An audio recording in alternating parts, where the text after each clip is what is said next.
Hello and welcome to our live show. नाजरीन, जैसा कि आप सुन चुके होंगे, इस वक्त एससीओ की जो मीटिंग हुई थी उसमें भारत के वजीर आज़म जनाब नरेंद्र मोदी साहब भी उन्होंने शिरकत की थी।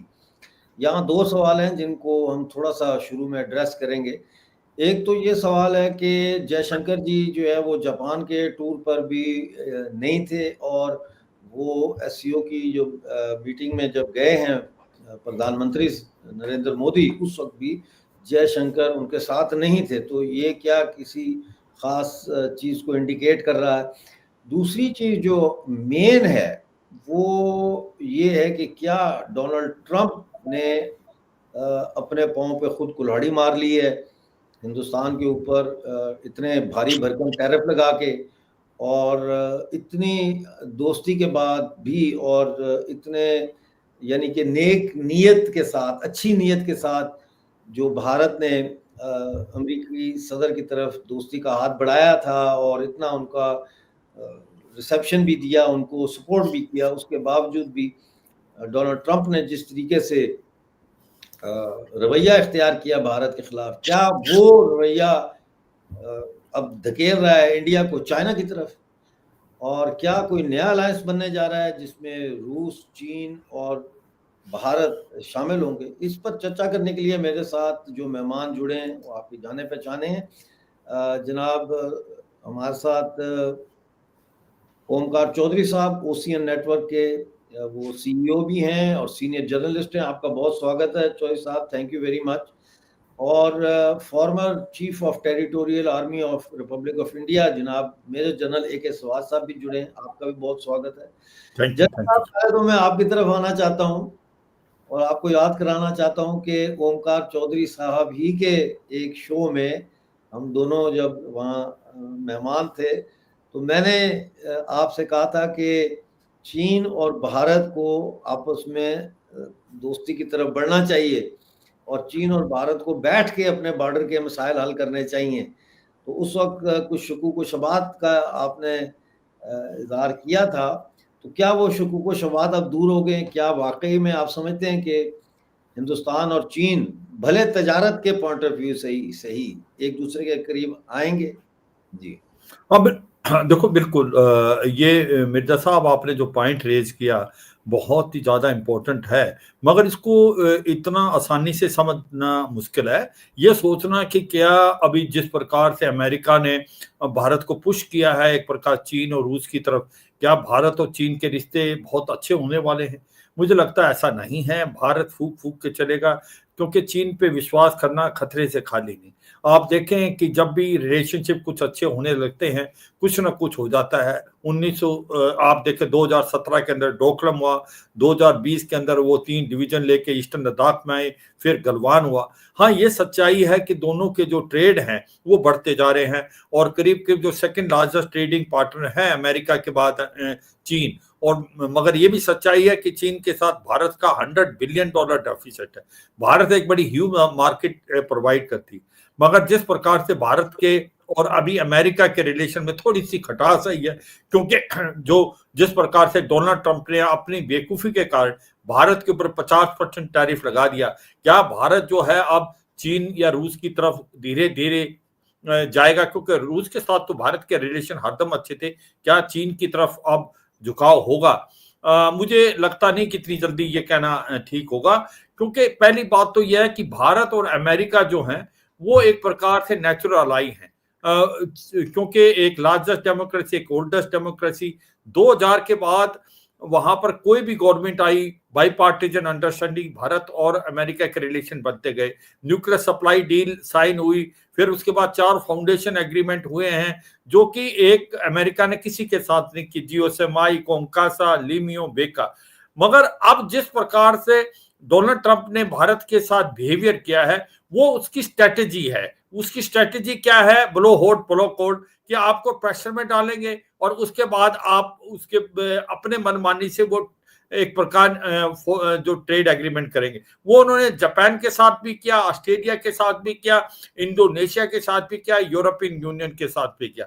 मगर वो यहाँ समझ नहीं पाए कि ये टकराव भारत के प्रधानमंत्री मोदी से है, जो कि अपने देश के हित के अलावा और कुछ नहीं देखते। और ऐसे में उन्होंने यही सोचा था कि भारत गिड़गिड़ा के अमेरिका के पास आएगा और फिर हम कोई ना कोई ऐसी ट्रेड एग्रीमेंट करेंगे जो कि जिसका पलड़ा है वो अमेरिका की तरफ होगा। मगर ऐसा नहीं हुआ। भारत के प्रधानमंत्री ने डोनाल्ड ट्रंप की 4 बार कॉल लेने से मना कर दिया।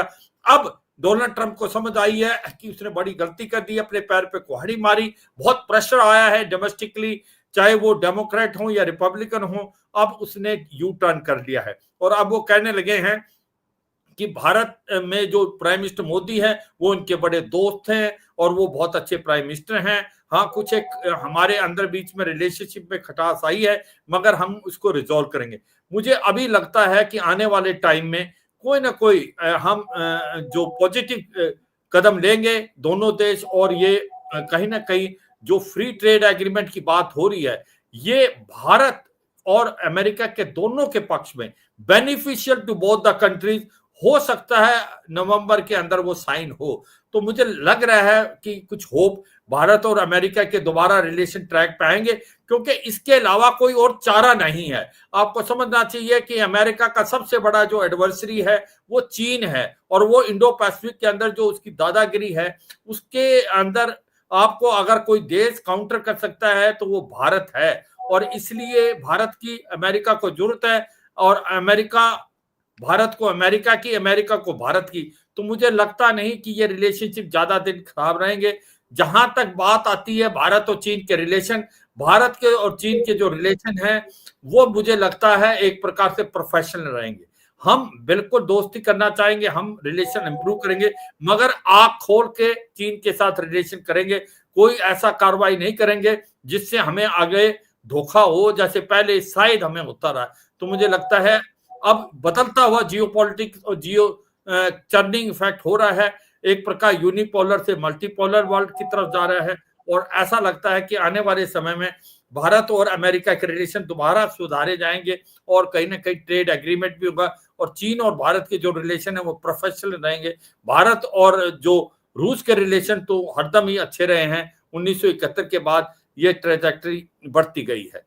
मिर्जा साहब, ठीक है, बहुत अच्छा। मैं चाहूंगा कि अब जरा हम चलें ओमकार चौधरी साहब की तरफ। चौधरी साहब, ये हिंद चीनी का नारा तो कम्युनिस्ट पार्टी ने, मार्क्सिस्ट ने लगाया था 1960s में, 70s में भी चला, हिंद चीनी भाई भाई, वो माओइज्म के हवाले से, और नक्सलाइटों ने भी चलाया। क्या अब बीजेपी के मुस्तकबिल में हम ये नारा दोबारा बीजेपी की तरफ से लगते हुए देखेंगे कि हिंदी चीनी भाई भाई? देखिए, जब आपने ये थंबनेल मुझे भेजा तो मैं इसका हेडिंग पढ़ करके हंस रहा था। ये बेवकूफ़ी जवाहरलाल नेहरू ने की थी, और उस समय नेहरू को एक्चुअल में ये भी गलतफहमी थी कि हम सफ़ेद कबूतर उड़ा करके काम चला लेंगे, हमें सेना की कोई ज़रूरत नहीं है। और उस समय बहुत ये हिंदी चीनी भाई भाई और पता नहीं क्या क्या ये सब चलते थे। वो चलाते थे क्योंकि प्रधानमंत्री थे, उनकी सब सुनते थे। उस समय विपक्ष स्ट्रॉन्ग था नहीं, जो लोग थे उनकी आवाज़ नक्कार खाने में तूती की तरह थी। लेकिन आज की तारीख में ये तो पूरा बदला हुआ भारत है भाई। प्रधानमंत्री नरेंद्र मोदी किसी गलतफहमी के शिकार नहीं रहते हैं। और मैं आपको बताऊं कि ये जो बात कही जा रही है ना उनके चीन दौरे को लेकर के, और डिनर के कुछ विजुअल्स आए थे जिसमें बड़े बेलोस दिखाई दे रहे थे शी जिनपिंग और पुतिन के साथ में, या बाद के भी जो एक दो सीन आए हैं उनसे जो एक किसी नतीजे पर पहुंचने की जल्दबाजी कई बार हमारा मीडिया भी करता है, दूसरे लोग भी करते हैं। इतनी जल्दबाजी में प्रधानमंत्री नरेंद्र मोदी किसी नतीजे पर पहुंचते नहीं हैं। देखिए, एक बात हमें समझनी पड़ेगी मिर्जा साहब, और इतने अनुभवी जनरल साहब हमारे साथ बैठे हुए हैं। बिल्कुल। अगर प्रधानमंत्री नरेंद्र मोदी ने 2047 तक अपने को विकसित राष्ट्र बनाने का संकल्प लिया है, आज अगर हम 4.5 लगभग 5 ट्रिलियन की इकोनॉमी बन चुके हैं, और अगर हमें 10 ट्रिलियन की इकोनॉमी बनना है और उसके बाद अगला स्टेप 15 ट्रिलियन की तरफ बढ़ाना है, तो आप ऐसा तब तक नहीं कर सकते जब तक आपकी सरहदें शांत ना हो। हम्म। इस समय अगर आप देखें तो पाकिस्तान की सरहद भी सरगर्म है। इस समय बांग्लादेश से भी आपके रिश्ते बहुत अच्छे नहीं चल रहे हैं और चाइना की तरफ से खतरा लगातार बना हुआ है। जो जनरल साहब ने कहा है कि हम चीन पर आंख मूंद करके भरोसा नहीं कर सकते। चीन आज कुछ जेस्चर दिखा रहा है, आज रणनीतिक तौर पर, और अमेरिका की आक्रामक जो नीति है, जो धमकी वाला अंदाज है, उसको काउंटर करने के लिए इस समय हमें भी एक पोस्चरिंग करनी थी। तो प्रधानमंत्री नरेंद्र मोदी जापान की यात्रा पर गए, उसके बाद चाइना गए, बहुत गुड़ी गुड़ी सी बातें, बहुत गुड़ी गुड़ी सी तस्वीरें आई, उसका इम्पैक्ट आपने देख लिया। डोनाल्ड ट्रंप का दिन का चैन और रात की नींद हराम हो गई, क्योंकि एक परिपक्व नेता नहीं है और डिप्लोमेट भी नहीं है। बहुत जल्दी आक्रामक हो जाते हैं, बहुत जल्दी घबरा जाते हैं। तो जब उन्होंने देखा कि पुतिन साहब की गाड़ी में 45 मिनट बातचीत हो रही है 1-to-1 मोदी साहब की, इसके अलावा शी जिनपिंग के साथ भी गलबैयां हो रही हैं, बहुत खुशी खुशी में बातचीत हो रही है, तो वो बौखला गए। उन्होंने एक और गलती कर दी ट्वीट करके और उनकी तस्वीर पेस्ट करके कि हाँ साहब we lost the India and Russia. मतलब आप अपनी तरफ से इस तरह की बातें कैसे कर सकते हैं कि वी लॉस्ट इंडिया। कोई भी समझदार राष्ट्र प्रमुख और अमेरिका जैसा देश, वो उसका राष्ट्रपति ऐसी गलती कर सकता है कि अपनी तरफ से ऐलान कर दे? तो उनको समझाया गया होगा, बताया गया होगा कि आप ये कर क्या रहे हैं। ठीक है, बयानबाजी तक एक दूसरे के ऊपर प्रेशर बनाने के लिए और अपने हितों को साधने के लिए आप जो टैक्टिक्स अपना रहे थे, एक्चुअल में वही कुछ ज्यादा हो गई है, वो अपच हो गई है। आपने 50% टैरिफ एक तो ब्राजील पे लगाया, एक हिंदुस्तान पे लगाया, बाकी दुनिया के और किसी देश पर नहीं लगाया। उस हिंदुस्तान पे आपने लगा दिया जिसको आप अपना एलाई कहते हैं, जिसके लिए आपने क्वाड बनाया और उसको आगे बढ़ाने की कोशिश की ताकि चीन की घेराबंदी कर सकें। और आप उसी भारत के खिलाफ इस तरह की चीजें कर रहे हैं, और ऊपर से इन्होंने कुछ ऐसे जमूरे पाल रखे हैं। एक तो वित्त मंत्री जो जॉर्ज सोरोस का पुराना साथी है, बेसेंट, दूसरे ये पीटर नवारो, और एक और व्हाइट हाउस के इनके आर्थिक सलाहकार हैं, कॉमर्स और वाणिज्य मंत्री ने तो अभी 2 दिन पहले बहुत ही वाहियात बयान दिया है कि भारत को माफी भी मांगनी पड़ेगी और बातचीत के लिए टेबल पर भी आना पड़ेगा।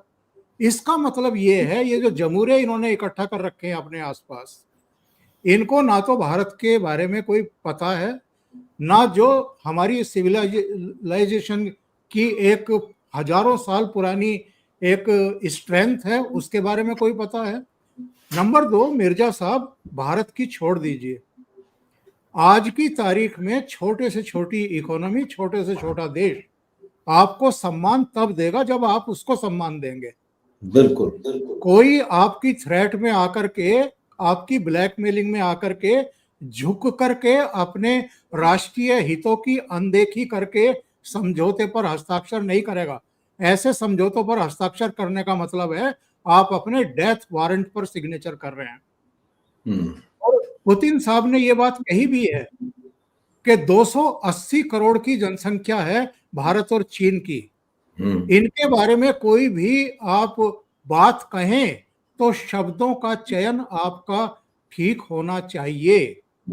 एक बात एक्चुअल में उन्होंने कही थी ट्रंप ने कि मैं ऐसा इतना भारी टैरिफ लगाऊंगा कि आपका दिमाग घूम जाएगा, आपका सिर चकरा जाएगा।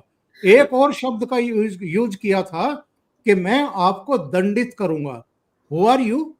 आप कौन होते हैं किसी को दंडित करने वाले?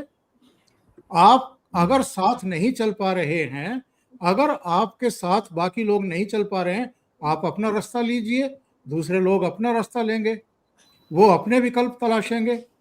तो देखिए, भारत के प्रधानमंत्री का चीन का दौरा, वो हिंदी चीनी भाई भाई वाले नारे को बुलंद करने के लिए नहीं था। ये एक स्ट्रेटेजिक उनका पोस्चरिंग है और उनको कम से कम 1 या 2 सरहद हमें शांत चाहिए, ताकि जो हमारे टारगेट हैं 10 ट्रिलियन के लिए या 15 ट्रिलियन के लिए हम मजबूती से उस तरफ कदम बढ़ा सकें। बेकार की जो ये सरहदों की लड़ाइयां हैं, रोजाना की टेंटें हैं, इससे बचने के लिए ये चीन भी जानता है, ये सब जानते हैं। और अमेरिका अगर नहीं समझ पा रहा है तो फिर मैं अगेन कहूंगा कि ना वो राजनेता है, ना वो डिप्लोमेट है, वो ट्रेडर है, वो ठेकेदार है और जी। वो डील की ही बातें करना जानते हैं, इसके अलावा वो कुछ नहीं जानते। अच्छा, हमारे साथ उमेश अग्रवाल जी भी जुड़ गए हैं। नमस्कार उमेश जी, आपका बहुत स्वागत है। जय सिया राम।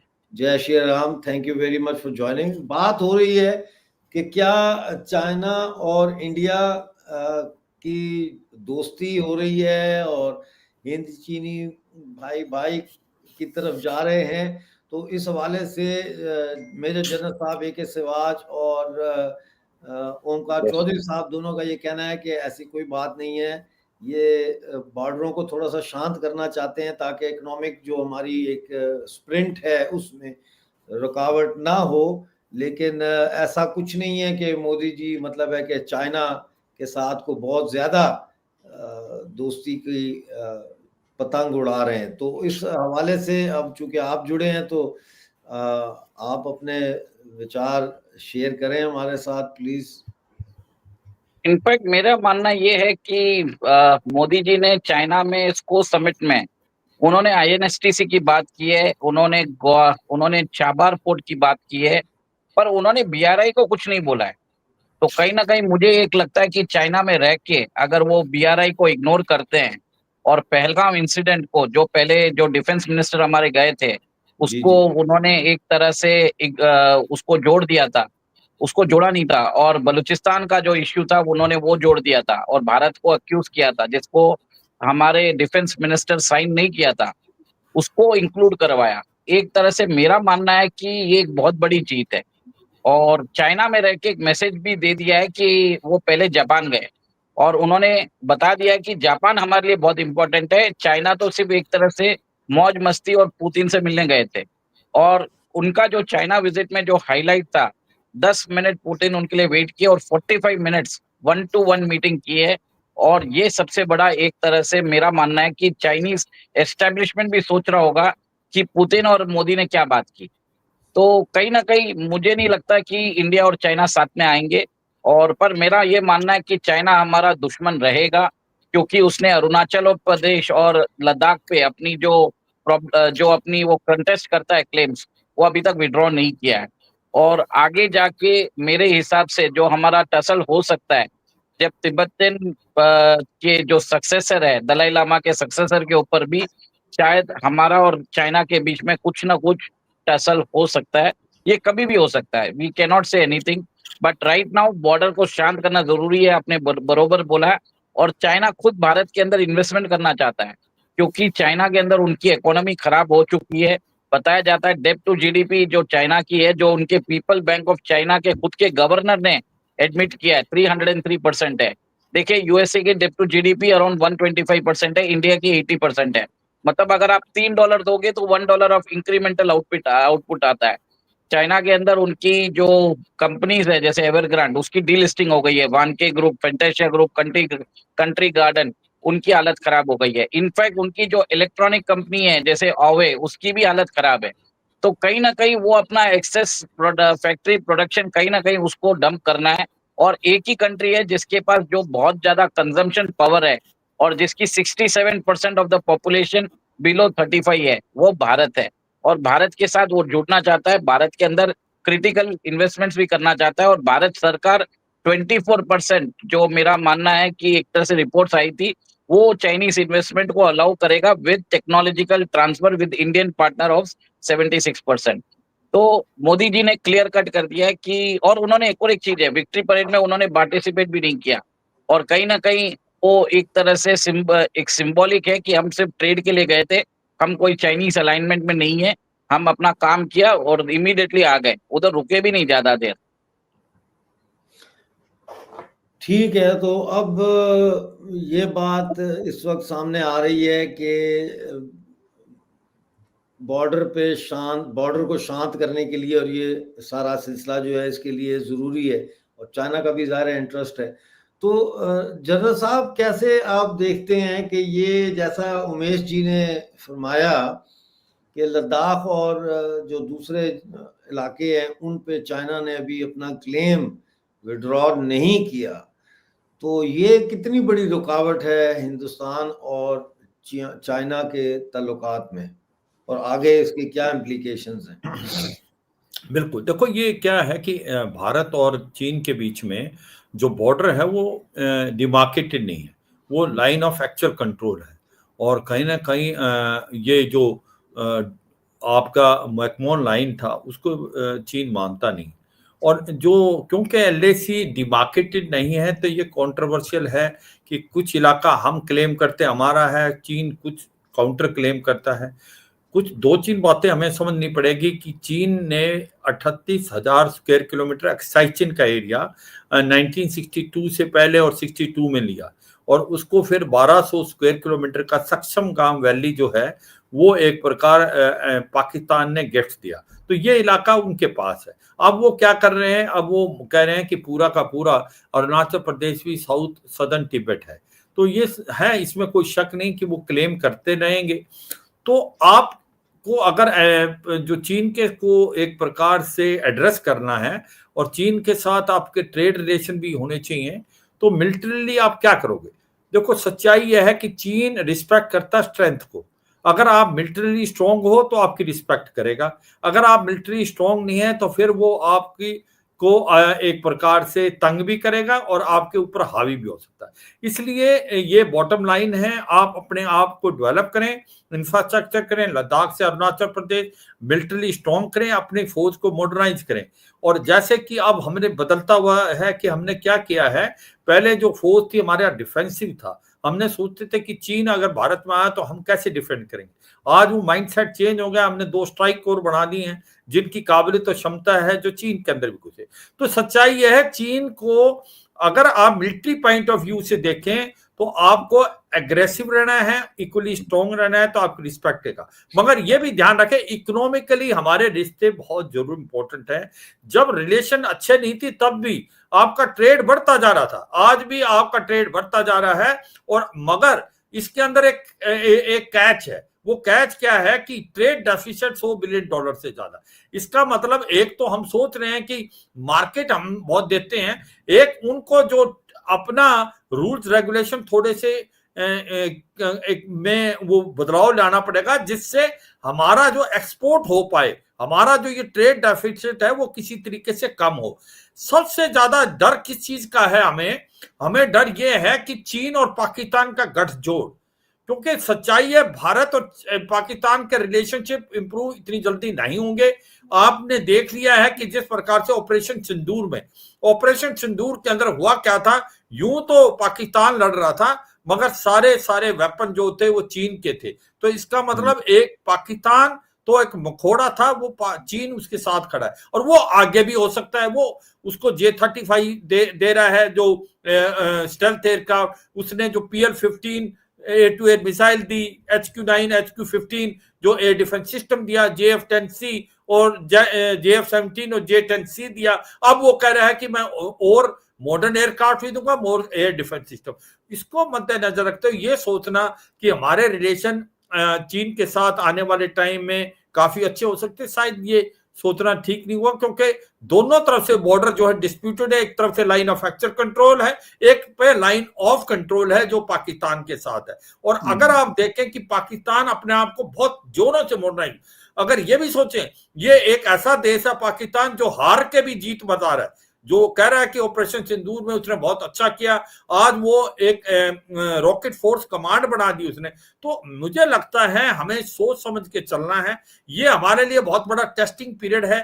मैं ये बिल्कुल मानता हूं आने वाले टाइम में 2047 तक अगर हमने डेवलप कंट्री बननी है तो हमारा जो GDP ग्रोथ होना चाहिए 10 से 12 परसेंट के बीच में, अभी भी हमारा 9.8 हम उस तरफ, मगर उसमें हमें हिकअप्स नहीं चाहिए। मगर यह भी सच्चाई है कि आपको मिलिटरी स्ट्रांग रहना पड़ेगा अगर आप चाहते हो कि इकोनॉमिकली बढ़ते जाएं। अगर मिलिट्री स्ट्रांग रहना है तो आपको अपनी डिफेंस की प्रिपेयर्डनेस को बढ़ाना पड़ेगा, डिफेंस बजट को ज्यादा करना पड़ेगा, क्योंकि आप आने वाले टाइम में पॉसिबिलिटी है कि चीन और पाकिस्तान का गठजोड़ ज्यादा जोर हो जाए अगर हमारे कुछ लड़ाई होती है, जो कि आज के समय में आप कुछ नहीं कर सकते। आपको सपनों में भी नहीं था कि ये लड़ाई भारत और पाकिस्तान के बीच में 20 अप्रैल से पहले। तो ये सच्चाई है, आप अपने आप को तैयार रखें, आंख मूंछ के कुछ काम नहीं करें। मैं फिर ये कहूंगा कि भारत और अमेरिका के रिलेशन जो है वो दोबारा ट्रैक पे आएंगे, हमारा ट्रेड डील होगा।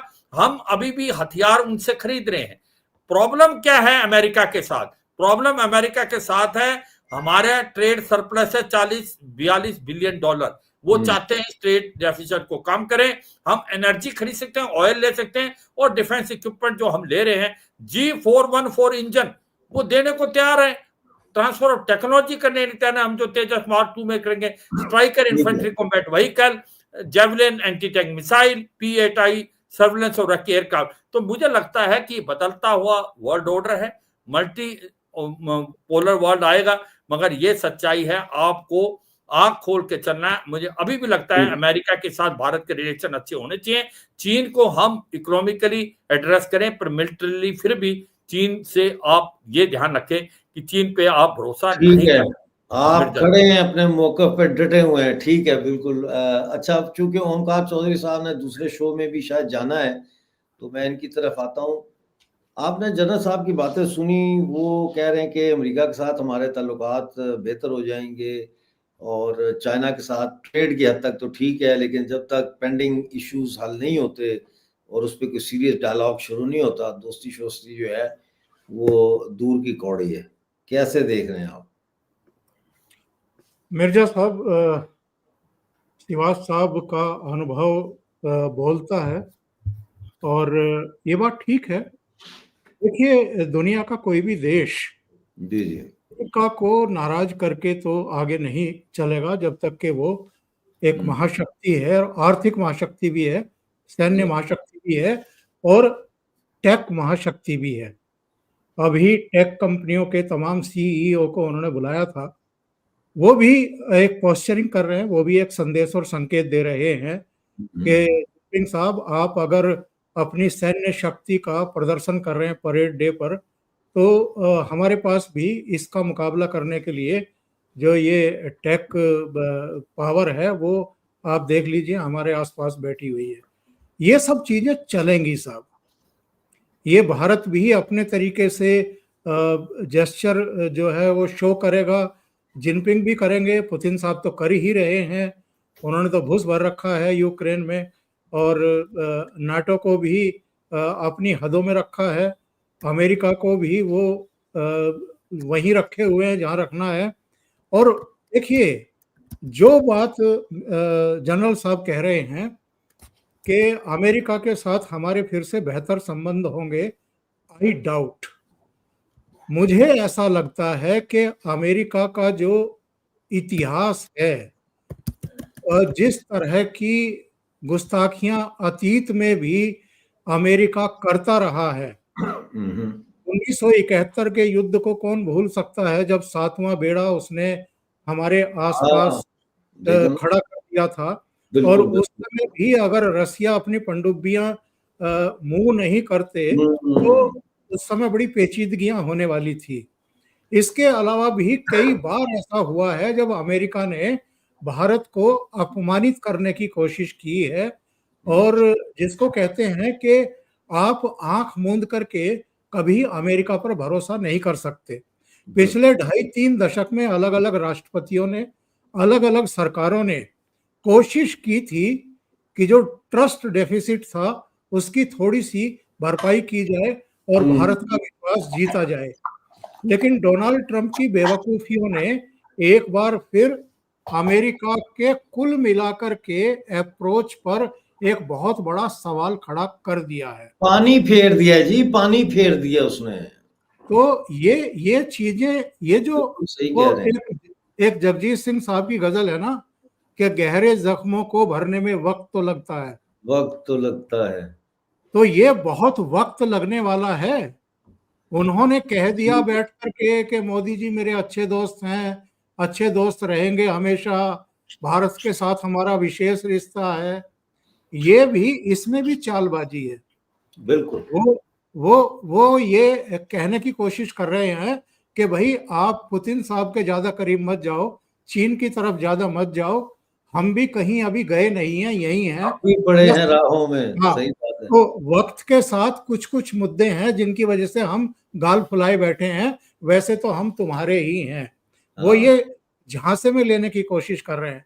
जी, जी। लेकिन जो इस समय हादसा पेश आया है, जिस तरीके से डोनाल्ड ट्रंप ने बकवासबाजी की है और उनके जमूरों, उनके जोकरों ने की है, उनका वाणिज्य जमूरे मंत्री, सही लफ्ज़ आपने इस्तेमाल किया, जमूरे ही उनका कहें। वाणिज्य मंत्री, उनका वित्त मंत्री, उनका आर्थिक सलाहकार पीटर नवारो, ये किस तरह की बकवासबाजी कर रहे हैं भाई? बिल्कुल। आपने भारत को समझ क्या रखा है?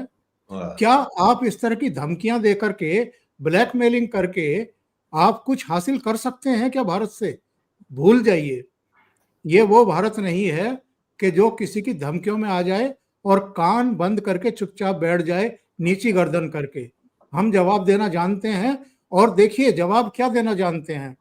40 देशों को हमने इन्हीं दिनों में चिन्हित कर लिया, अपने वाणिज्य दूतावास को सक्रिय कर लिया। 15 देशों के साथ या तो हमारे फ्री ट्रेड एग्रीमेंट हो चुके हैं या कंप्लीट होने वाले हैं। जी, इसके जी। अलावा और देशों के साथ भी हो रहे हैं। इसके अलावा आप देखिए रूस का खुला ऑफर है कि जितना सामान आप अमेरिका को भेजते थे और जितना नुकसान आपको हो सकता है वो आप हमें भेज दीजिए। लेकिन भारत जो है वो ऐसा किसी का एहसान लेता नहीं है। तो इसलिए जो अस्थायी रूप से जिन देशों में हमारी सप्लाई हो सकती है और इस चेन को हम आगे बढ़ा सकते हैं, ऐसे देशों के साथ वार्ताएं शुरू हो चुकी हैं, और इसका इम्पैक्ट आप अगले 5-6 महीने में होते हुए देखेंगे। अमेरिका को अब अपनी गलती का धीरे धीरे एहसास हो रहा है, क्योंकि ट्रंप साहब अपने देश में ही अब घिर रहे हैं। एक मंदी का एक दस्तक उनके ऊपर आ रही है। इसके अलावा उनकी अपनी पार्टी के भी लोग, उनके पूर्व एनएसए, वहां के थिंक टैंक, वो सब इसको घेर रहे हैं कि आपने ये किया क्या है। आपने 50% टैरिफ लगाया और उसके बाद भी आप लगातार बकवासबाजी कर रहे हैं। तो उन्होंने जो कबाड़ा किया था, उनके एक बयान से उसकी भरपाई होने वाली नहीं है।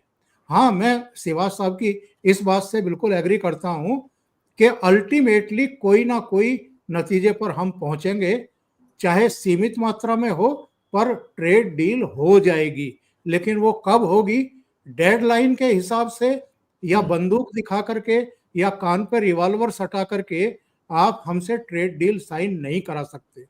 जब हमें लगेगा कि हमारे राष्ट्रीय हित सुरक्षित हैं, तब हम करेंगे। वो समझते हैं ना कि ये हिंदुस्तान पाकिस्तान है, तो जैसे दबाव डालेंगे, ब्लैकमेल करेंगे तो ये हमारे पाँव पकड़ लेंगे। ऐसी बात नहीं है। हिंदुस्तान, जैसा मैं हमेशा कहता हूँ, Hindustan is not a country, Hindustan is a सब कॉन्टिनेंट। ये एक बर्र-ए-आज़म है, और हमारे पास इतने वसाइल हैं हिंदुस्तान में कि पूरी दुनिया भी अगर ट्रेड बंद कर दे तो हम आपस में ट्रेड करके जो है वो अपनी इकॉनमी को सहारा दे सकते हैं। चौधरी साहब, अगर आप हमारे साथ बैठना चाहते हैं तो आप बेशक हमारी तरफ से वेलकम है, लेकिन अगर आपने जाना है तो फिर आप चुपके से जो है ना वो निकल जाइएगा अपने दूसरे शो के लिए। जी। जी, जी। उमेश अग्रवाल जी, एक तरफ ऐसा नज़र आता है जैसे अमेरिका, रशिया और शायद चाइना का कोई अलायंस बनने जा रहा है, क्योंकि डोनाल्ड ट्रंप ने चाइना पर भी अब काफ़ी धीमा लहजा इख्तियार किया हुआ है। जैसे कि जनरल साहब और चौधरी साहब दोनों कहते हैं कि ये यूनिपोलर नहीं बल्कि मल्टीपोलर वर्ल्ड बन गई है। तो ऐसा एक तरफ तो ये चीज़ है, और दूसरी तरफ जो है वो हम देख रहे हैं कि रूस शायद कोशिश कर रहा है इंडिया और चाइना को करीब लाने की। लेकिन इससे पहले कि चौधरी साहब जाएं, मैं चौधरी साहब से ही शुरू कर लेता हूँ। एक क्वेश्चन है मेरे ज़हन में कि जापान और चाइना एससीओ की मीटिंग में जयशंकर साहब क्यों नहीं गए, जबकि बाकी तमाम जो आए थे हेड ऑफ स्टेट्स, वो अपने साथ फॉरेन मिनिस्टर को भी लाए। इस सवाल को मैं इसलिए एड्रेस करना चाहता हूं कि बहुत सारे हलकों से मुझे ये कहा गया है कि जनाब जयशंकर साहब को साइड लाइन कर दिया है और गवर्नमेंट में जो है वो मोदी जी की पॉलिसियों को लेकर जो है बहुत खलबली मची है। चौधरी साहब, पहले इसके ऊपर अगर आप थोड़ा सा एड्रेस करें इस इशू को प्लीज। Thank you. जी बिल्कुल, ये चंडू खाने की खबरें चल रही हैं और हमारे मीडिया में इस तरह की चीजें चलती ही रहती हैं। उन पर कोई नकेल नहीं है, कोई रोक नहीं है, सबको आज़ादी है अपने अपने ख्याली पुलाव पकाने की भी और हवाई घोड़े दौड़ाने की भी। ये लोग भूल जाते हैं कि अभी हाल में ही एस जयशंकर साहब को प्रधानमंत्री नरेंद्र मोदी ने मॉस्को भेजा था और उनकी पुतिन साहब के सामने बैठ करके चर्चाएं हुई थी। उससे पहले हमारे एनएसए अजित डोभाल साहब गए थे और इसके बाद चीन के विदेश मंत्री वांग यी जब नई दिल्ली आए थे तो उनको भी रिसीव किया था एस जयशंकर साहब ने और एनएसए अजित डोभाल ने।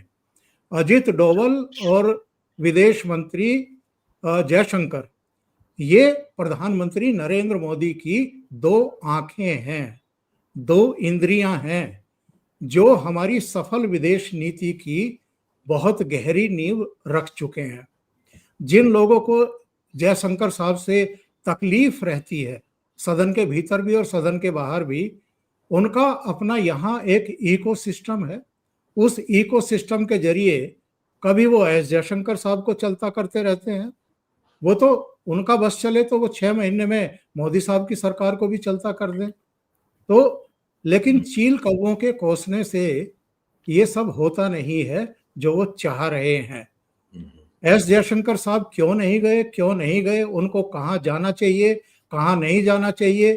जब फरवरी में प्रधानमंत्री मोदी वॉशिंगटन गए थे तो एनएसए अजित डोभाल भी नहीं गए थे, तब किस किस तरह की बातें बनाई गई थी। तो ये इन बातों का मिर्जा साहब कोई मतलब नहीं होता। ठीक है, अब मेरा ख्याल है आपने जवाब इसका दे दिया। मैं ये सवाल अब बाकी जो दर्शक हैं, हम अपना ये हमारे मेहमान हैं, उनसे करने का कोई फायदा नहीं है। तो उमेश जी, मैं आता हूँ आपकी तरफ। जो मैंने पहला सवाल किया, न्यू अलायंसेस और क्या रूस कोई रोल प्ले कर रहा है इंडिया और चाइना को करीब लाने में, इस पर आपके विचार चाहूंगा सर।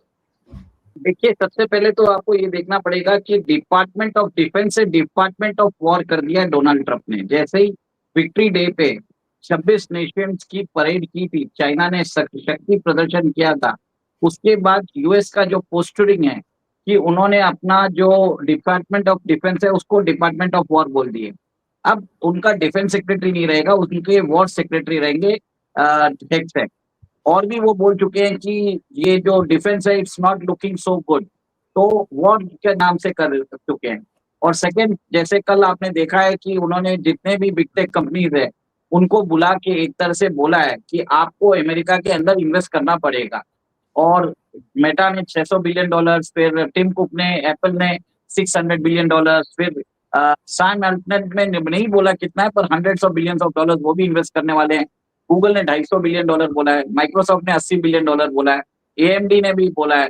तो कहीं ना कहीं अगर क्यूमुलेटिव कर ले तो $2 ट्रिलियन का जो बिग टेक का पैसा बाहर था वो शायद कहीं और पे था, वो इंडिया वो वापस अमेरिका में इन्वेस्ट होगा डेटा सेंटर बनाने के लिए। वहां पे उन्होंने प्रोजेक्ट स्टारगेट भी चालू किया, और प्रोजेक्ट स्टारगेट के अंदर $500 बिलियन का इन्वेस्टमेंट इवन शायद अमेरिका भी उसके अंदर कर रहा है। तो कहीं ना कहीं अमेरिका एआई रेस को हारना नहीं चाहता, कहीं ना कहीं वो अपनी प्रभुत्व बनाना चाहता है। और ये भी है कि चाइना के साथ मेरा अब लगता है कि इंडिया जो है उनके रेडार से चले गया है। अब वो उनका पूरा फोकस रहेगा चाइना के ऊपर। उन्होंने ये भी बोला था कि मैं चाहूं तो चाइना को डिस्ट्रॉय भी कर सकता हूँ। फिर उन्होंने बोला है कि 200% टैरिफ लगा दूंगा अगर उन्होंने रेयर अर्थ मिनरल्स नहीं दिया। देखिए, ये पोस्टरिंग जो हुआ है 3 सितंबर को, एक तरह से चाइना वर्सेस अमेरिका का हॉट परस्यूट चालू हो गया। और इसके अंदर आप देख रहे हैं बिल्डअप हो रहा है वेनेजुएला में अभी अमेरिका ने अपनी जो नेवल शिप्स भेज के ब्लॉकेड चालू कर दिया है। प्यूर्टोरिको में वो लोग इन्वेशन प्लान कर कैसे करना है उसकी तैयारी कर रहे हैं। और चाइना का बहुत बड़ा इन्वेस्टमेंट है वेनेजुएला में as a customer and as a investor as well.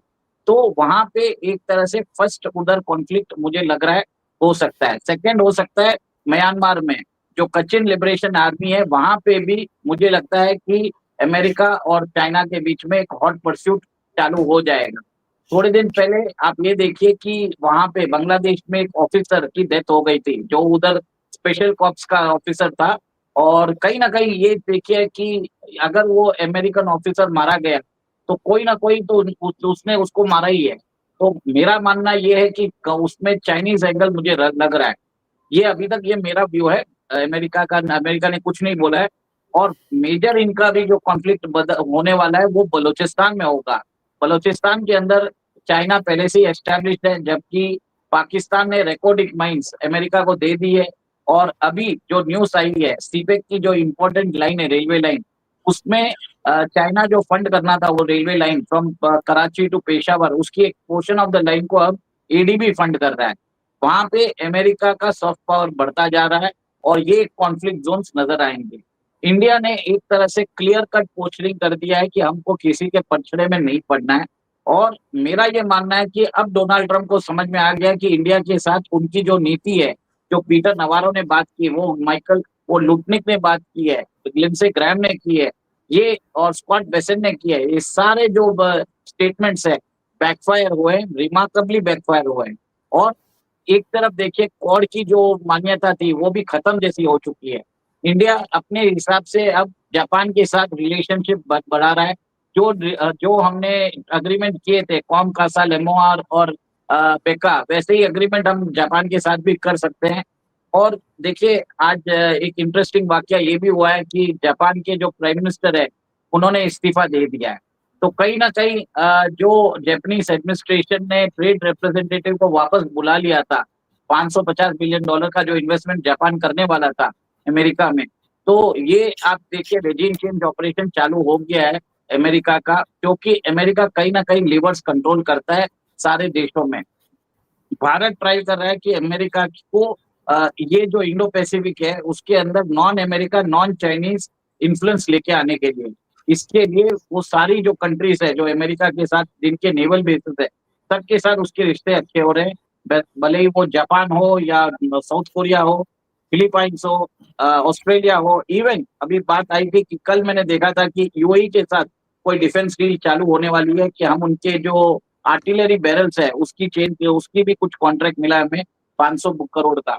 तो ये सब चीज देख के अब अमेरिका चाहेगा कि भारत के साथ उसके संबंध अच्छे हो क्योंकि भारत ने जैसे ओमकार जी ने बताया था कि हमने 40 देशों के साथ बातचीत चालू कर दी है। और इसमें तकलीफ अमेरिका को ही आने वाला है। और एक चीज देखिए अब अमेरिका हमारा दुश्मन ही है और आगे भी दुश्मन ही रहेगा।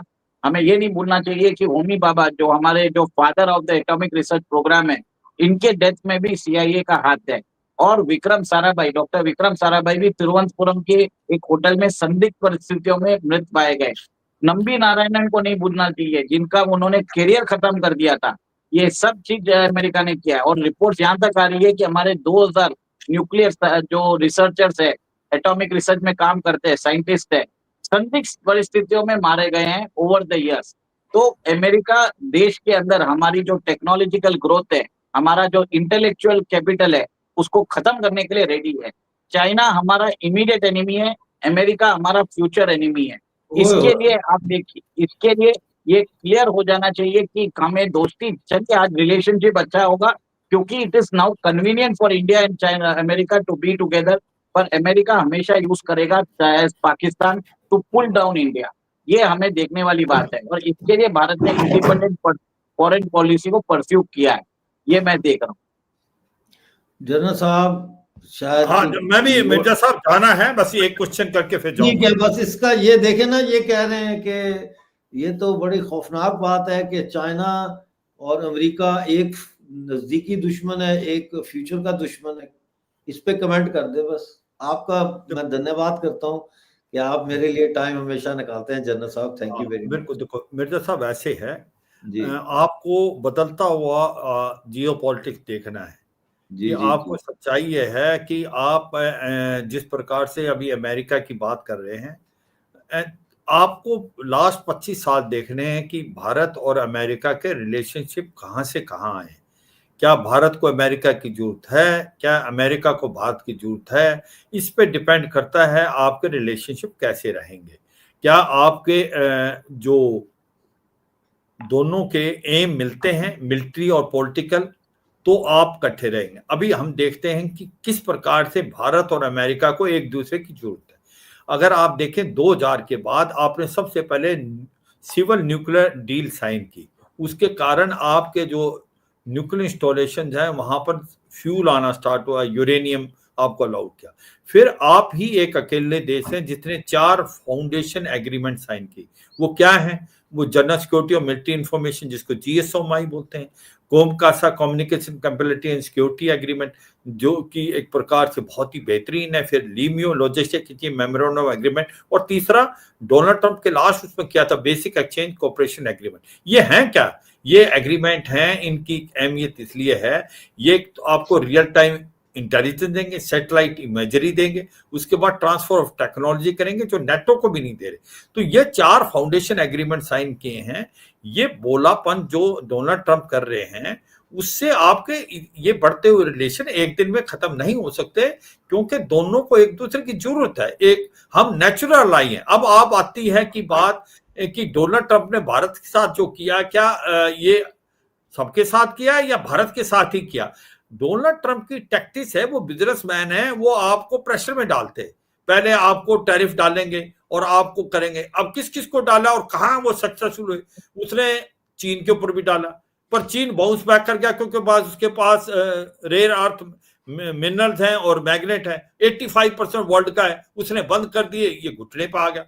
बाकी क्या हुआ? जापान ने डील जो साइन की वो अमेरिका के पक्ष में है, $550 बिलियन उन्होंने इन्वेस्ट करना है। ऑस्ट्रेलिया ने जो डील की वो भी अमेरिका के पक्ष में। यूरोपियन यूनियन ने जो डील साइन की है वो भी कहीं ना कहीं झुकाव है, उसका फायदा ज्यादा अमेरिका को। इंडोनेशिया ने की, वो भी ज्यादा। कहने का मतलब है वो बिजनेसमैन है, वो प्रेशर में डाल के वो सक्सेसफुल थे। अब उन्होंने वही ब्लूप्रिंट भारत की तरफ अपनाया। उसको क्या पता, प्राइम मिनिस्टर मोदी तो बिल्कुल नहीं मानेंगे। तो सच्चाई यह है कि जो इनकी स्ट्रेटेजी और टैक्टिक्स थी वो भारत में आके फेल होगी, और ये अब बाद में फेल होगी। अब इनको समझ नहीं आ रहा करें तो करें क्या, निकले कैसे। अब वही बात आप, मगर एक चीज आपको समझनी पड़ेगी। देखो, ऐसे इमोशन से काम नहीं चलेगा। आपके ट्रेड डेफिसिट हर से, आपका चीन से भी है $100 बिलियन, आपका रूस से भी $68 बिलियन का आप उनको जो है वो एक्सपोर्ट करते हैं एनर्जी। आप $5 बिलियन करते हैं। चीन के साथ मैंने बोला 100 बिलियन। एक ही देश है जहां पर ट्रेड सरप्लस है। ट्रेड सरप्लस $132 बिलियन है आज की तारीख में। आपका अमेरिका के से ट्रेड आपका सबसे ज्यादा लार्जेस्ट ट्रेडिंग पार्टनर है। आप जो है कोई 92% बिलियन डॉलर देते हैं, वो 41, 42, $40 बिलियन से ज्यादा आपके पास ट्रेड सरप्लस है। वो ये भी कह रहे हैं कि भाई आप हमारे से ऑयल और वेपन खरीदें। भारत कहता है हम इसके लिए बातचीत कर सकते हैं, जो हो रही है, मगर क्या नहीं कर चीजें नहीं कर सकते। हम अपना एग्रीकल्चर और डेयरी जो सेक्टर है वो नहीं खोल सकते, क्योंकि वो लेबर एक्सटेंसिव है। 40% जो है हमारा जीडीपी में देता, 60% हमारी पॉपुलेशन उसमें इन्वॉल्व है, वो उसको मानना पड़ेगा। मगर मुझे लगता है डोनाल्ड ट्रंप ने जो स्ट्रेटेजी दूसरे देशों पे अपनाई थी वो भारत में फेल होगी, इसीलिए उनको लग रहा है। अभी आप कहोगे कि जैसे चीन ने उल्टा किया, आपने उलट पलटवार क्यों नहीं किया? आप पलटवार तो जब कर सकते हैं आपके कोई क्रिटिकल मिनरल होते या कोई ऐसी वजह। हमने ये सोचा कि इसमें डिप्लोमेसी कहती है आप दरवाजे खुले रखो। हमने कोई भी डोनाल्ड ट्रंप को डायरेक्ट क्रिटिसाइज नहीं किया, कोई ऐसा बोला नहीं कि भी आपकी अगेंस्ट पॉलिसी। हम चुपके से एक प्रकार पोस्चरिंग कर दी। चीन की जो ये एससीओ मीटिंग में जाकर मैं बिल्कुल सहमत हूं, पोस्चरिंग है। आप बोलते हो कि भाई जापान में गए और मगर हमने जो विक्ट्री डे परेड क्यों नहीं अटेंड की? अरे जापान के अगेंस्ट तो विक्ट्री डे परेड थी जो किया है, क्योंकि 80 साल हैं जहां पर जापानीज ने सरेंडर किया। तो भारत जापान एक बहुत ही इंपॉर्टेंट देश है from economy point of view. वहां पर जो जापान है हमारे ऊपर $500 मिलियन इन्वेस्ट करने वाला है। हमारे पास जो आपकी बुलेट ट्रेन है, जो EX-10 वो भी देने को तैयार है, ट्रांसफर ऑफ टेक्नोलॉजी देने के लिए तैयार। तो हम जो भी रिलेशन करेंगे वो इस हिसाब से करेंगे कि भाई भारत के हित में क्या। There are no permanent enemies and friend in international relation, what is permanent is your national interest. तो ये समझना है। मगर एक चीज बड़ी इंपॉर्टेंट है कि चीन पे आप आंख मीच के बिल्कुल भरोसा नहीं कर सकते, क्योंकि चीन के साथ हमारी रेड लाइंस बहुत है। चीन के साथ खुद की नहीं है, चीन के साथ पाकिस्तान की भी इन्वॉल्वमेंट है। तो इसीलिए मैं कहता हूं कि भारत और अमेरिका क्यों नजदीक आ सकते हैं कि वो एक कॉमन एडवर्सरी है। कॉमन एडवर्सरी चीन है, और वो चीन इतनी जल्दी दूर नहीं होने वाला जब तक हमारा बॉर्डर डिस्प्यूट अगर रिजॉल्व हो जाता आने वाले टाइम में तो वाकई होगा। मगर इकोनॉमी अभी भी करती रहेगी। दूसरा एक और बड़ा इंपॉर्टेंट कि चीन को भारत की क्यों जरूरत है। देखो उनकी सप्लाई चेन फेल हो गई है। वो इंडोनेशिया, वियतनाम में वहां पर इन्फ्लेशन बहुत बढ़ गया, अनएम्प्लॉयमेंट बहुत ज्यादा है। सबसे बड़ी मार्केट कौन है? भारत है। तो वो भारत की तरफ इसलिए देख रहे हैं, उनको भी तो अपना हित देखना है। तो इसलिए मुझे लगता है from economic point of view Bharat और चीन के रिलेशनशिप बहुत बढ़ेंगे, मगर from military point of view हमें अलर्ट रहना पड़ेगा। चीन जो है वो पाकिस्तान अपनी पॉलिसी चेंज नहीं करेगा, ब्लीड विद थाउजेंड कट की पॉलिसी चलेगी। पाकिस्तान बड़े जोरों से मॉडर्नाइज होता जा रहा है, ये भारत के लिए बहुत चिंता का विषय है। हमें अभी मॉडर्न वेपन चाहिए, हमें कुछ रूस से अब हथियार नहीं मिलने वाले। ये समझो कि उसके पास एक लिमिटेड टेक्नोलॉजी रह गई, आपको वेस्ट से लेने पड़ेंगे, और इसलिए आपका वेस्ट और अमेरिका इंपॉर्टेंट है, और ये बात मान के चलो। और मुझे लगता है आज की तारीख में जो मल्टीपोलर वर्ल्ड है, तो आप अपने रिश्ते इस तरीके से चलो जो हमें बेनिफिशियल है, ना कि पूरे वर्ल्ड को बेनिफिशियल। मिर्जा साहब बहुत शुक्रिया जना साहब, आपने बहुत ही जबरदस्त एनालिसिस किया सारी सूरत का। उमेश जी, फाइनल कमेंट्स, ये सारे को सम अप करें प्लीज, फाइनल कमेंट। देखिए, ट्रेड तो अपनी जगह चलता ही रहेगा। जापान और चाइना एक तरह से हिस्टोरिकल एडवर्सरी है, फिर भी जापानीज कंपनीज ने चाइना में इन्वेस्ट किया है, ताइवान की कंपनीज ने भी चाइना में इन्वेस्ट किया है।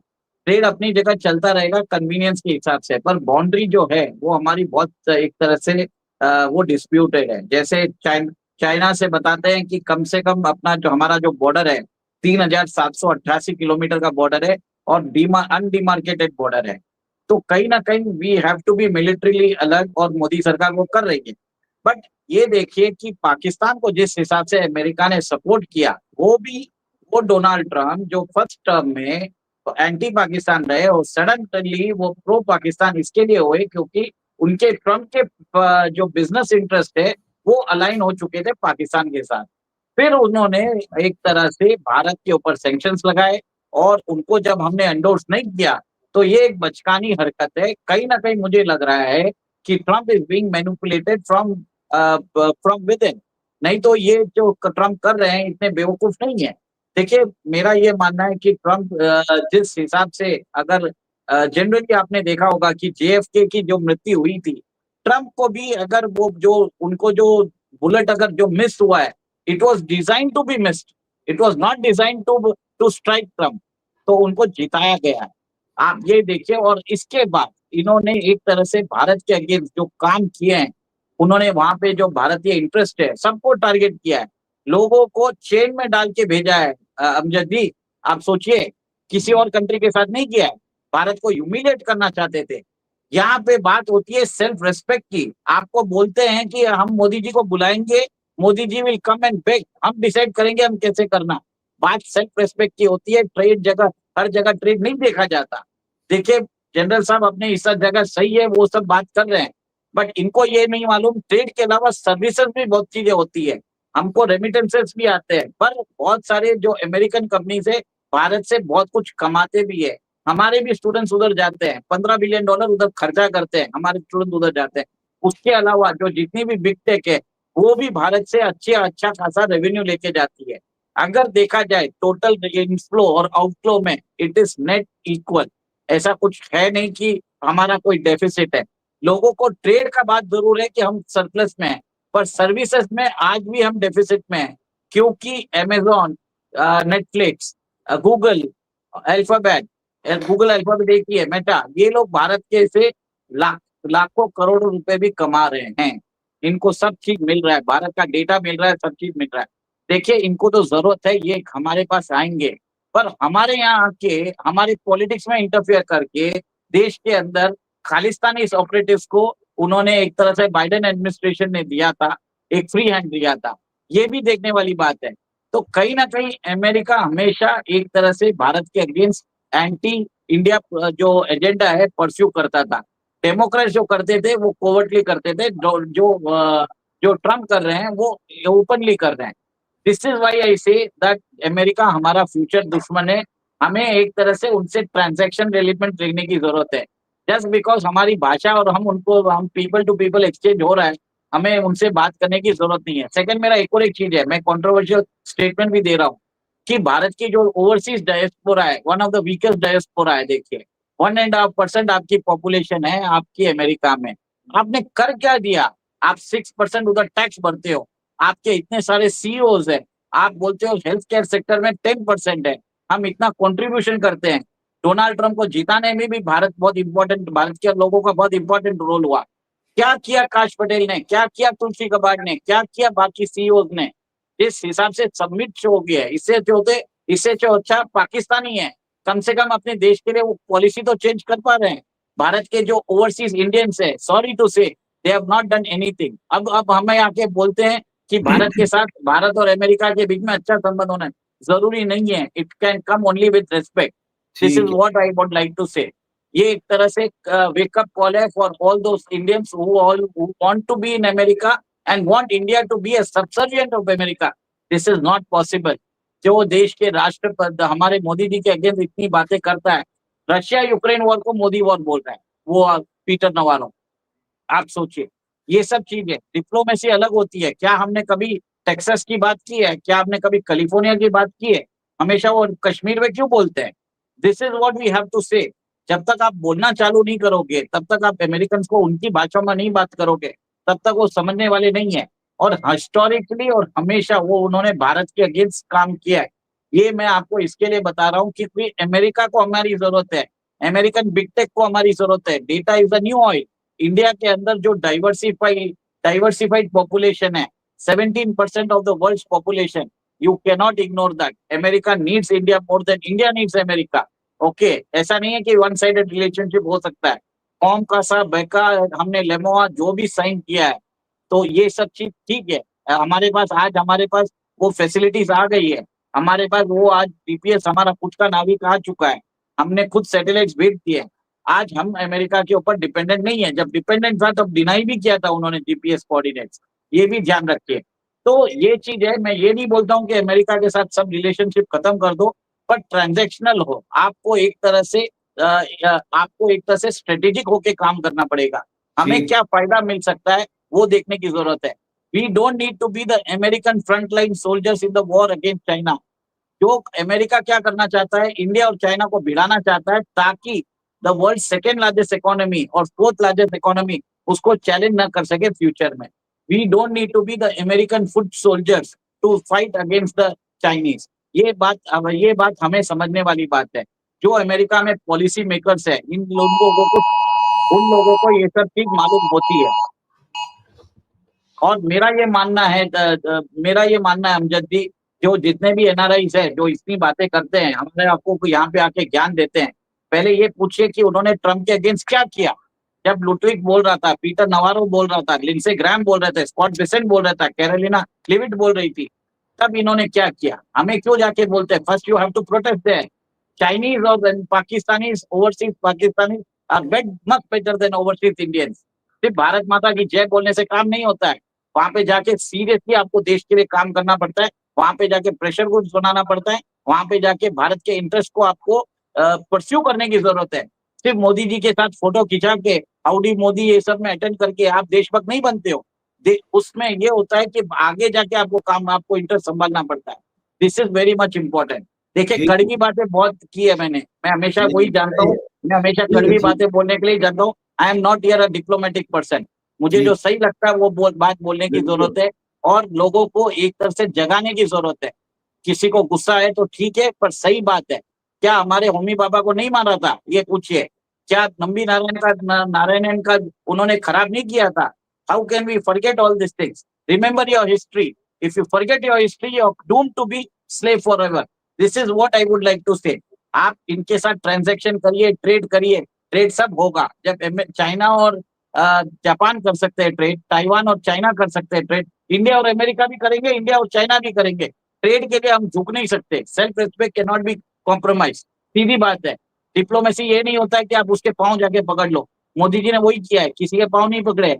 अभी आप देखिए ब्रिक्स की वर्चुअल समिट में वो नहीं जा रहे, और ना तो वो यूएनजीए में जा रहे। उन्होंने जयशंकर को भेज दिया, जयशंकर देख लेंगे, अपने टाइप में उन्होंने हैंडल कर लेंगे। This is what the prime minister means, strategic autonomy. And उन्होंने बोल दिया कि देश के जो फार्मर्स है, मछुआरे हैं, उसके लिए मैं कुछ भी देने को तैयार हूँ। मेरे को पर्सनल लॉस भी होगा। पर्सनल लॉस ये भी हो सकता है कि उनकी जान के ऊपर भी खतरा हो सकता है। और रेजिम चेंज ऑपरेशन सीआईए कराता रहता है। ये चीज आप ध्यान रखिए। हमें यही बोलना चाहता हूँ। और कड़वी बात सुनिए और कड़वी बात सोचिए। We are not here for diplomacy. Diplomacy का सब काम चले गया है। जहाँ पे वो आपके ऊपर हमले कर रहे हैं, जिस हिसाब से भाषा का प्रयोग कर रहे हैं, उसमें आपको एक तरह से आपको पोस्टरिंग आपकी स्ट्रांग रखनी जरूरी है। This is what I would like to say Amjad भाई। Thank you very much for joining Umesh ji. आपको इसीलिए बुलाते हैं कि आप जो भी बात होती है उसको खरी खरी बात करते हैं, लगी लिपटी नहीं करते। बहुत शुक्रिया हमारे साथ आज ज्वाइन करने का। एक और मुद्दे की तरफ चलते हैं नाजरीन। हमारे साथ बसीर नवीद साहब हांगकांग से जुड़े हैं और इनको वेलकम करते हैं। बहुत शुक्रिया आपका। Thank you sir. हमारे साथ एक और मुद्दा नाजरीन हमारे सामने आया है और उसको लेकर के आज थोड़ी सी ये चर्चा हमने करनी है। इसमें एक रजी लेकिन सैलाब के एक दबाव को कम करने का जो है वो एक एंकर हैं और बड़े रेसिस्ट हैं। पहले उन्होंने जो है वो बलोच तुलबा के बारे में भी कहा था पंजाब यूनिवर्सिटी के कि ये ऐसे जैसे जाहिल हैं और पता नहीं कपड़े ऐसे पहनते हैं जैसे गडरिये पहनते हैं, समथिंग लाइक दैट। और अब उन्होंने बड़ी सख्त बात की है सिंध के हवाले से। तो पहले जरा उनकी बात सुन लेते हैं और फिर बसीर साहब से का ये भी ठीक है, ये पड़ता है। लेकिन सैलाब के दबाव को कम करने का एक तरीका ये भी हो सकता है। ठीक है, बड़े तरीके हो सकते हैं और सारे तरीके एक वक्त में रूबे अमल आने होते हैं। दरख्त भी लगने होते हैं, ठीक है, बड़े डैम भी बनने होते हैं, छोटे डैम भी बनने होते हैं, सैलाबी नहरें भी निकलनी होती हैं, सब कुछ होना होता है। यहां पे एक गंदी नस्ल हमारे साथ मुंसलिक हो गई है। वो गंदी नस्ल के जब हम यहां पे कोई टोया भी खोद दें कि यार इसके अंदर पानी जमा हो जाएगा, उनको रोला पड़ जाता, हमारा सिंधु, हमारा सिंधु, हम बंदरों की तरह नाचना शुरू कर देते हैं। ये बांदर की नस्ल, ठीक है ना, सिंधु सिंधु सिंधु, इनको सिंधु की पड़ जाती। अब डुबो, आ रहा पानी आपकी तरफ, डूबिए। ये नाजरीन गुफ्तगू आपने सुनी है। बसीर भाई जी सर, और इज योर जी। हाँ ये जी, ये साहब जो हैं ये असल में नवाज लीग के बहुत चाहते हैं और मियां नवाज शरीफ के भी, और ख़ास तौर से मरियम नवाज के। तो ये जो कहते हैं बलोचों के खिलाफ, पख्तूनों के खिलाफ और सिंधियों के, ये दरअसल होता ही मुस्लिम लीग नून जो इस वक्त हाकिम पार्टी है, गवर्नेंस जिसके पास है, उनकी तरफ से मैसेज है सब लोगों को। और इसके ऊपर अभी तक के कोई कार्रवाई नहीं की गई। हालांकि पी का एक्ट भी है और साइबर क्राइम्स एक्ट भी है, जिसके तहत जो है वो नफ़रत फैलाना या लोगों को उकसाना, दूसरों के खिलाफ प्रोवोक करना, और ये सारे, और यानी इश्तियाल फैलाना, ये सारे उसमें आते हैं। तो बहुत सारे लोग पकड़े गए हैं, लेकिन वो चूंकि नून लीग के नहीं हैं या मरियम नवाज के नहीं हैं, तो इन साहब को बिल्कुल नहीं हाथ लगाया गया है। ये इंतहाई नफ़रत वाला शख्स है और ये हमेशा बैठकर अपने चैनल्स पे और दूसरे प्रोग्रामों में भी जाके इसी तरह नफ़रत की बातें करता रहता है। यानी एक तो वो लोग हैं जो मज़हब के नाम पे नफ़रत फैलाते हैं, ये नस्ल के नाम पर नफरत फैलाता है और इसकी कोई ख़ास दुश्मनी है सिंधियों के साथ कि ये बिल्कुल नहीं बर्दाश्त करता। और ये आदमी को हालाँकि साइबर एक्ट के तहत इसके ऊपर कार्रवाई होनी चाहिए थी। कम से कम एफआईए नोटिस दे देता इसको जो आजकल देते हैं। अगर ये सिंधी नेशनलिस्ट होता या पीटीआई का यानी तहरीक इंसाफ का होता तो अभी तक तो 10 साल इसको लग चुके होते। इसको 10 साल की सज़ा दी जा चुकी होती क्योंकि फ़ौरन वो एंटी टेररिस्ट एक्ट जो है वो अमल में आ जाता है, एंटी टेररिज्म कोर्ट अमल में आ जाता और ये शख्स को सज़ा हो जाती। लेकिन ऐसा नहीं किया जा रहा है। फिर इसने 3 दिन खामोश रहने के बाद एक माफ़ीनामा जारी किया, अपना व्लॉग किया इसने और उसमें उसने इस बात का कहीं ज़िक्र नहीं किया कि उसने सिंधी को गंदी नस्ल कहा हो, ये कहीं नहीं कहा। ये वैसे भी आइन में सख्त खिलाफ है ऐसी बातें करना, लेकिन इसने नहीं कहा, इसने बल्कि उल्टा ये जो अपने काम है उसको अपने असिस्टेंट के सर पे डाल दिया। कहने लगा मैंने सुबह 4 बजे व्लॉग किया और घर चला गया सोने और छोटे से कहा कि मैंने कुछ गलत बातें की हैं, तुम निकाल देना। तो अब यानी कोई गलत बात भाई होती तो तुम निशानदेही करते, तुमने तो जानबूझ के कहा है कि तुम्हारा तो मकसद ही ये था। तो इसने वो दिया और उसको लोगों ने एक्सेप्ट किया। मुझे तो अफ़सोस ये होता है सहाफ़ती तंज़ीमों पर कि वो किस तरीके से गवर्नमेंट के अंडर में है और ख़ास तौर से फ़ील्ड मार्शल की जो एक फ़िज़ा बनी हुई है कि जो उन्होंने जो हाइब्रिड सिस्टम चलाया हुआ है, उसके अंदर इतना है कि किसी ने भी कोई स्टेटमेंट नहीं दिया इसके खिलाफ और बल्कि ये हुआ है कि वो स्टेटमेंट तो क्या देते ये हमारे जो सहाफ़ती इदारों के साथ-साथ जो एंकर पर्सन है, सारे एंकर पर्सन में से किसी ने भी इसके खिलाफ बात नहीं की। यानी आप इतने अच्छे बड़े-बड़े एंकर्स के नाम लें कि जिन्हें हम अपना समझते हैं और बड़ा डेमोक्रेट समझते हैं और बहुत आइन पसंद समझते हैं, उनको जो है वो उसने बिल्कुल यानी उस तरीके से किसी ने भी इसकी मज़म्मत नहीं की और ये आदमी लड़ाना चाहता है। इनके असल में जो पंजाब को यानी इस हुकूमत को जो एक शदीद धचका पहुँचा है, वो पहुँचा था जब कैनाल्स के खिलाफ सिंध के अवाम मुत्तहद होकर खड़े हो गए थे और उन्होंने अपना मुतालबा मनवाया। यानी उसमें तो जरदारी भी शामिल थे और बिलावल भी शामिल थे जो चाह रहे थे कि कैनाल्स बन जाए और बिलावल ने भी कुछ ऐसी गलत बात की थी। लेकिन उसके बावजूद सिंधी अवाम और किसकी क़यादत में एक पंजाबी लॉयर की क़यादत में इकट्ठे हो गए थे। उन्होंने कोई नस्ल परस्ती नहीं की कि ये हमारा सिंधी नहीं है और हम क्यों इसके पीछे जाएं। वो इस तरीके से बच्चे औरतें सब उनके साथ थे कि रात को वो पहरा देते थे। आप हैरान रहेंगे कि कोई 2000 ट्रक खड़े हुए थे वहाँ पर और किसी पे भी चिंगारी नहीं डाली गई, ना किसी को पत्थर मारा गया, बल्कि उनको बाकायदगी से खाना देते रहे। और ऐसी तस्वीरें हैं, ऐसी वीडियोज़ हैं कि रात को जाके 8-9 बजे भी वो जंगल के अंदर औरतें और बच्चे उन ड्राइवर्स को खाना दे रहे हैं। यानी इतना बड़ा इत्तेहाद था और वो उनको यानी अभी तक के मिर्चें लग रही हैं कि ये किस तरीके से इन्होंने हमारे ये डिसीजन को यानी मिलिट्री का डिसीजन था ना कि आप कैनाल्स बना दें ताकि वहाँ पे उनकी मिलिट्री की ज़मीनों को पानी जाए, ये जो सहरा है उसमें तो चोलिस्तान में जी सही कहा, चोलिस्तान में तो उसके खिलाफ सिंधी अवाम खड़े हो गए जबकि जरदारी और बिलावल भी मिलिट्री का साथ दे रहे थे कि जी बनना चाहिए। बाद में फिर उन्होंने ये कहा कि जी हम कोई कंसेंसस बनाएंगे और उस पे चलेंगे। तो ये इत्तेहाद ने इनको जला दिया। दूसरे इन लोगों के डॉक्टर साहब ये दिमाग में अभी तक फौज के नहीं गया कि जी हमने इस जो बांग्लादेश बना है उसका बदला लेना है।